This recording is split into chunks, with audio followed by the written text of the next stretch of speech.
Business sales goals, business goals. Fight! Rafi's Rambles, Rafi's Rambles, Rafi's Rambles. Hola, you amazing artist, and welcome to the studio, and we're going to talk about goals. This is a great question. I love this question. This question comes from Zoe Noble. Hi, Zoe. Hi, Zoe. Her website is angrygirlart.com. I love that. Me too. She listens to our podcast and watches our YouTube videos. And her question, which I'm going to paraphrase here because it goes into, it's a little bit long, which I enjoyed reading, but basically, she's been selling embroidered hoops and jewelry online for 2 years. She's had her own e-commerce website for almost a year, and she's made some sales, done some commissions. Business isn't booming, but she's cool with it. She loves what she does, thinks her work is cool. Hasn't totally found her audience yet. And she's on Twitter in the online art community, and she sees a lot of artists setting business goals for how many sales they want to make in a month. And she says, I fail to see how this is useful because I can't make anyone buy my art. Unlike goals that I have control over, such as I want to make X number of new products for my website. Right. But making more art as an artist hasn't really correlated with making more sales. Not always. So obviously I would love to make a goal to make more sales, but I don't know how to do that in a way that is legitimately actionable and doesn't feel like I'm setting myself up for failure. What's your guys' philosophy on setting goals as a business, and what kinds of goals have you found helpful in your art career? And then she said, thanks. And I think this is such a great question because goals can be such a pain in the rear if you don't set yourself up for success. If you just set, like, to say, well, I want to sell $10,000 worth of jewelry this month. Yeah, well, great. Yeah. Good for you. Yeah. I remember at one point I was setting a sales goal, right? Because I was like, if you're a business person, you should have a sales goal. Quarterly sales goals, monthly sales goals, broken down by weeks. The thing about it is that even when companies, like big companies that have a pretty fluid system of making money, like they'll set a sales goal, but their sales goal is just a budget. Like you're budgeting in these numbers and you're using it more along the lines as, if we make set amount of money, then we spend this much money and blah, blah, blah, blah, blah. Yes. So like what I realized back then when I was setting my sales goal, because I was like, I want to make, I think back then it was in the very early beginning.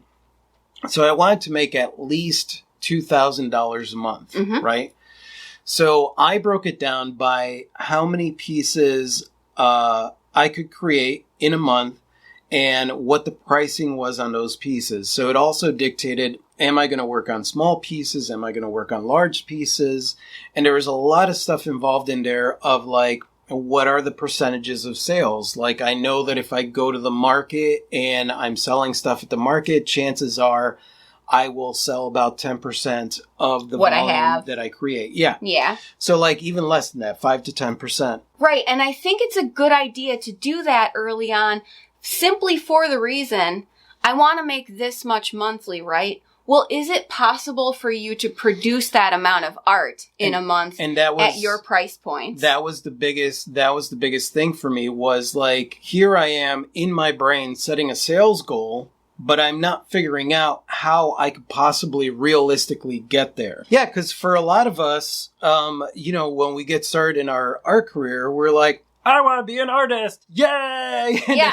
Then you just are like, well, in order to be an artist and support myself as an artist, I just need to sell art. Right. And you don't actually stop and think about what your pricing is. That's one of the reasons a lot of people have so much difficulty with pricing their art, is that they haven't really figured out what their overhead is and how much money they need to make in order to be able to make a living. To support themselves. Yeah. And hence, a lot of them haven't figured out what their time is worth. Right. Exactly. So, yeah, you definitely should look at those things so that you can get an idea of what you can produce, what your time is worth, what things cost you. Like, understand those things about your art business for sure. And understand, you guys, on a side note, when it comes to pricing, there's all kinds of rules out there for pricing. And one thing that I want you to realize is that depending on where you go, some of the rules are going to price your stuff low. Some of the rules are going to price your stuff way up there.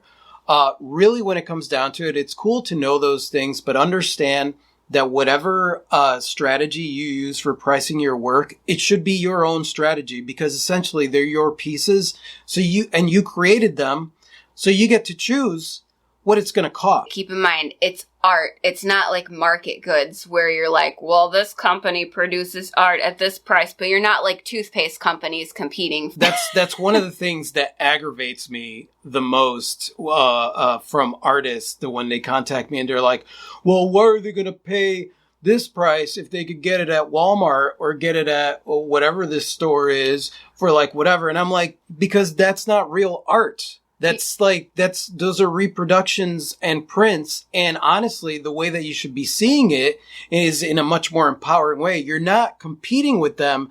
Basically, what that person is doing is buying a placeholder for real art later on in their lives when they realize that they want to be an actual adult and buy real art.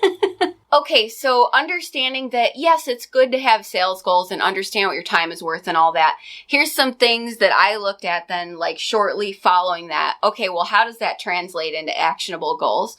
When you're selling stuff on e-commerce platforms, there's a lot of them out there. There's one major one everybody knows about.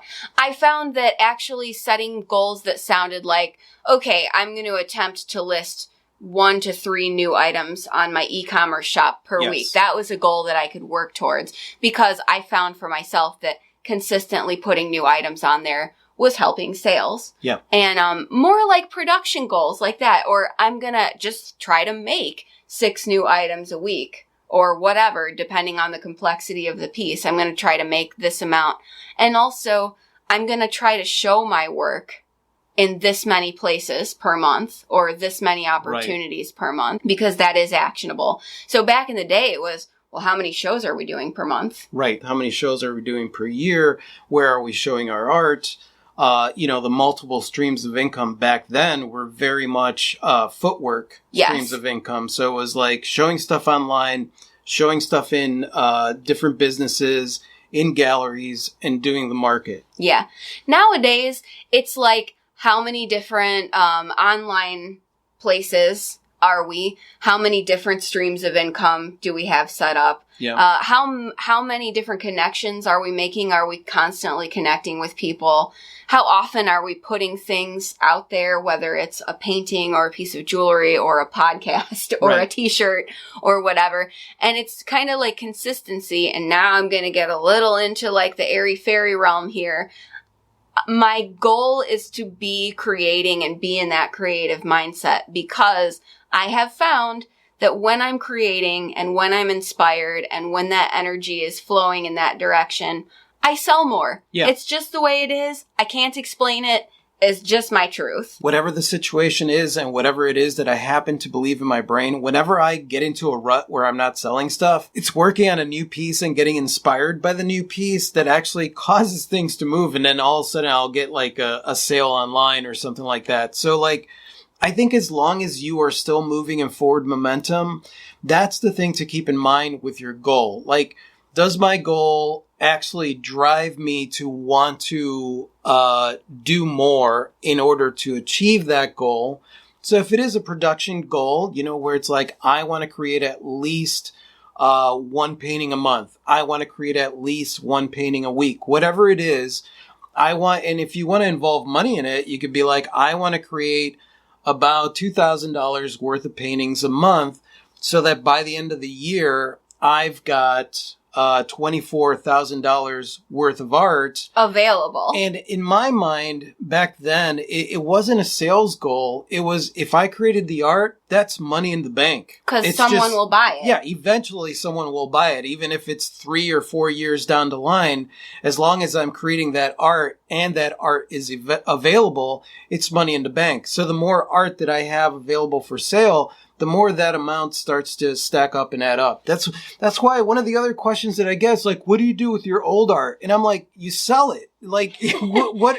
You keep it safe, hopefully, Yeah. and then you ship it when someone buys it. I'm like, it doesn't go bad. It's not milk. It actually keeps its value and actually goes up in value the more demand there is for your work. Is this keeping me motivated and inspired, or is my goal just purely financial? Because for me personally, money is not a good motivator for creation. It sounds good on paper, right? But it doesn't actually work. Yeah. Sometimes it can actually have the opposite effect. Yeah, because then you go through the highs and lows. When you reach your goal and you have money, you're here, and then when you don't, you're here. Then you're like, I saw! And it really should not have an impact on your creativity. Yeah, I think the main goal, whatever, like your personal goals, is to keep yourself feeling motivated, to keep moving forward, not to stagnate. When I find myself going into production mode where I'm just producing the same pieces over and over, which is great, no complaints, I'm selling them, that's great. But sometimes I can feel stagnant, and then I know I have to set a goal. I'm going to make one new piece where I'm playing around and doing something I've never done before. Yeah. I'm going to connect with people in new ways that I haven't done before. Yeah. I'm going to try to consistently put stuff out there and have a good time. So it's really more emotional goals. And a lot of people are going to be like, that's bullshit. And that's the thing. Goal setting done the right way is, this is what I want to achieve, right? That's just your goal. It's a flexible thing at the very end. But before that is like, what do I need to do in order to get there? So yeah, it's fine and dandy. You could say, I want to make $100,000 this year. That's Awesome. my goal. But if you're not actually like saying like, okay, well, what needs to happen in order for that to occur? What is it that I need to do? And that's where like that goal is just there. That's set. At that point, it's like, well, what do I need to do? For me, for example, if I were to set that goal, one of the options that I have is to sell 20,000 copies of my book, right? Right. So if I sell 20,000 copies or more, actually 100,000, let's say 100,000. Let's say I sell 100,000 copies of my book, then I will have reached a financial goal, right? So then immediately I have to come up with a plan. How can I make that happen? And that's where the innovation comes in, because you come up with harebrained ideas. You come up with tried and true ideas. I mean, that's where marketing comes in. And you could either do standard marketing, which is, I'm going to pay for ads, or you could decide to be outside of the box and see how it is you could get there. And the plan is to get as close to that goal as possible by taking action on it, not by just waiting to see what happens, and you just keep doing the same thing and you set some goal that's arbitrary that you can't really reach in the first place. Now, that being said, my book is available on Amazon. And if you want to help me reach my 20,000 book goal. There you go. That's actionable in action. Setting financial goals is great. Like, set yourself a goal to aim for, totally, but don't stop there and then just get deflated if it doesn't happen. Yeah. Be inspired. Be prolific. Pursue avenues. Some of them are going to fail. Some of them are going to work out. You're going to learn what you like and what you don't like along the way. You're going to learn what works for you and what doesn't work for you along the way. But always be pushing the envelope. Yeah, I would say that about 50% of the things that I try crash and burn. They fail miserably. I either don't reach the audience that I want to reach, or it just doesn't, it's tumbleweeds. But it's a matter of trying things. Or I get started on a new line or new project and then I lose interest in it. So then it's sitting there. I can't tell you how many works of art are in the studio, like series of works of art that are not listed anywhere because I've moved on to a different project. And so like, that's where the motivation comes in.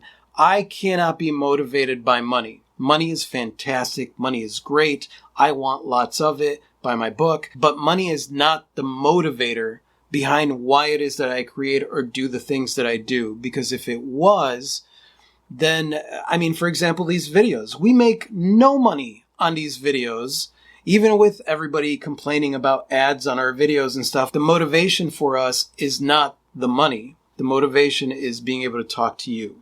Yeah, to be able to connect with you guys. Money sucks as a motivator for me. It's mostly depressing if I allow it to be the main motivator. It's not sustainable, is what I'm saying. And I love money too. Yeah. It's great. It allows us to do more things and have more opportunities to share more things. But the reason I create is because it's fun and I want to share it. Yeah. And I find that the more I create and the more I feel inspired and the more I share it, the more monies tend to happen.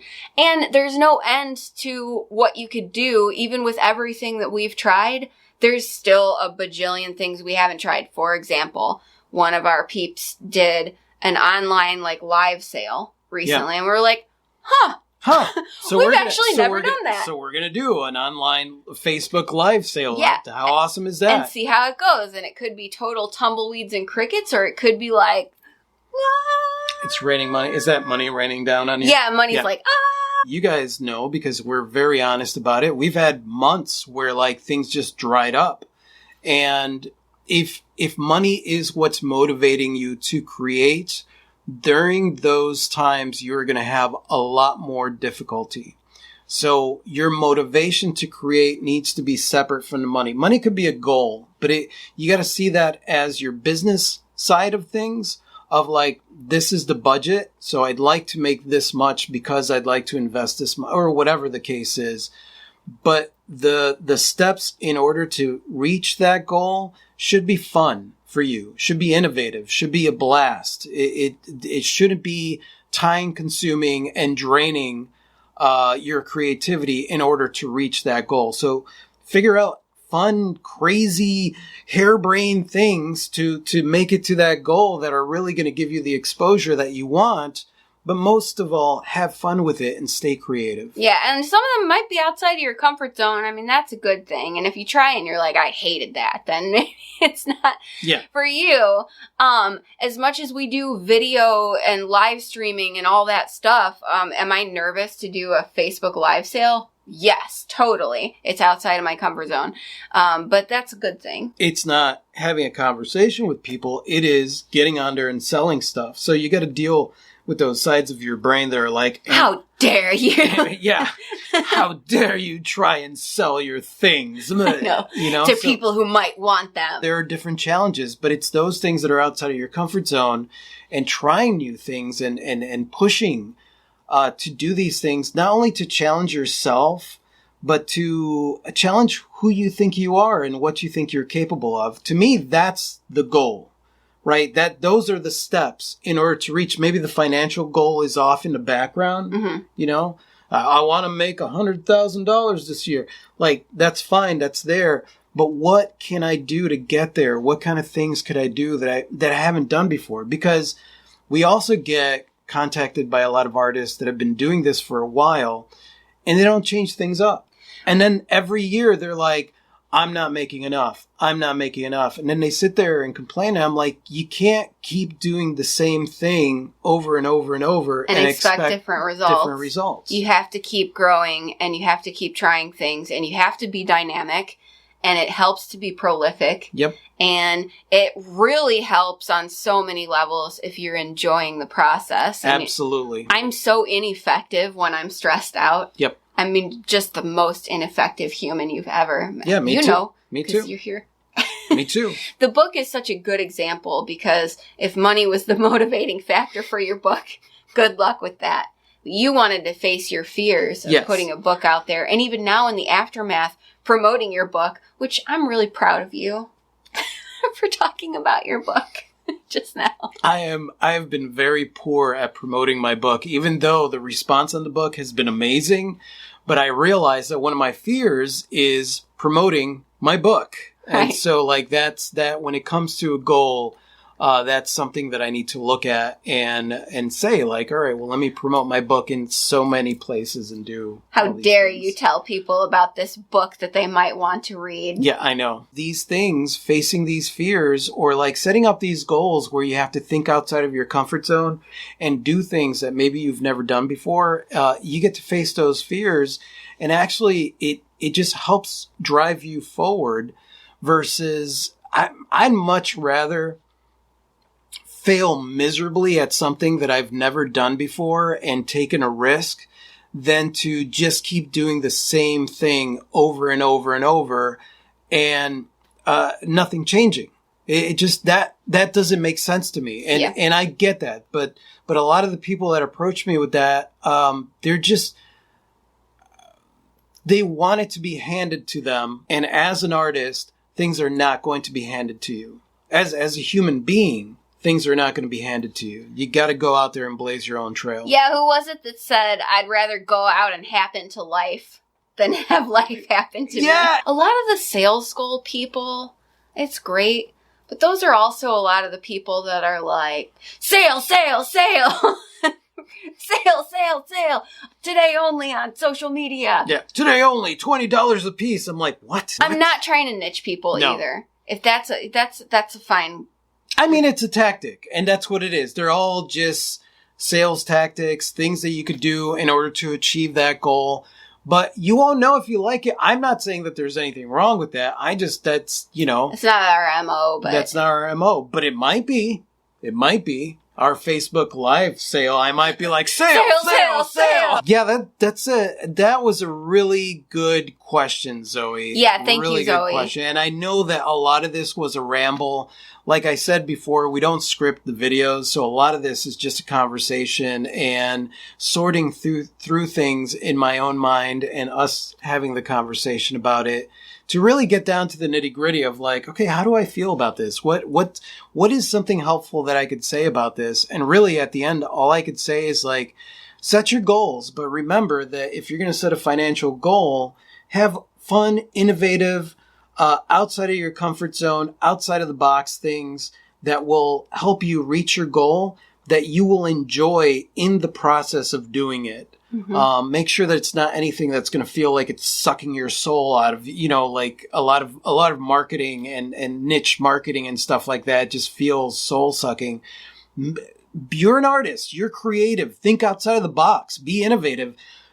Be freaking awesome and have fun at what you're doing, because really that excitement of what you do for a living is what is going to sell your art, is what is going to attract other people to you. It's true. And joyfully share it. Share it with all that enthusiasm. That enthusiasm and passion and excitement is infectious. Yeah. People are drawn to it. When you're really stoked about what you're doing, it's like a magnet. Man, I would much rather hang out with somebody who is like having fun, trying new things, failing miserably, than somebody who is just going through the motions and like complaining and bitching and moaning that I haven't been able to, it's been 20 years and I can't make it. Like, I'm like, and you could turn the creation process into a soul-sucking process if you let it, especially if money is the main motivator there. Like, I gotta produce 50 of the same thing and I don't really want to, but it's what sells.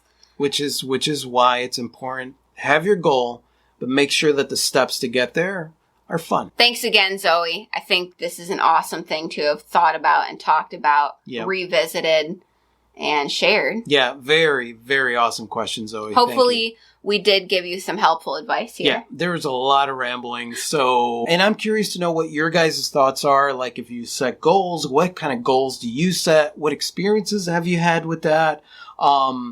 Just any advice that you could give Zoe as well, just go ahead and list that in the comment section below. And thank you so much for watching, you guys. You guys are absolutely freaking amazing. I totally adore you. And if you like this and you want to watch more like this, just click right over here to subscribe. And that's it. Say goodbye, Queen. Good day. Adios.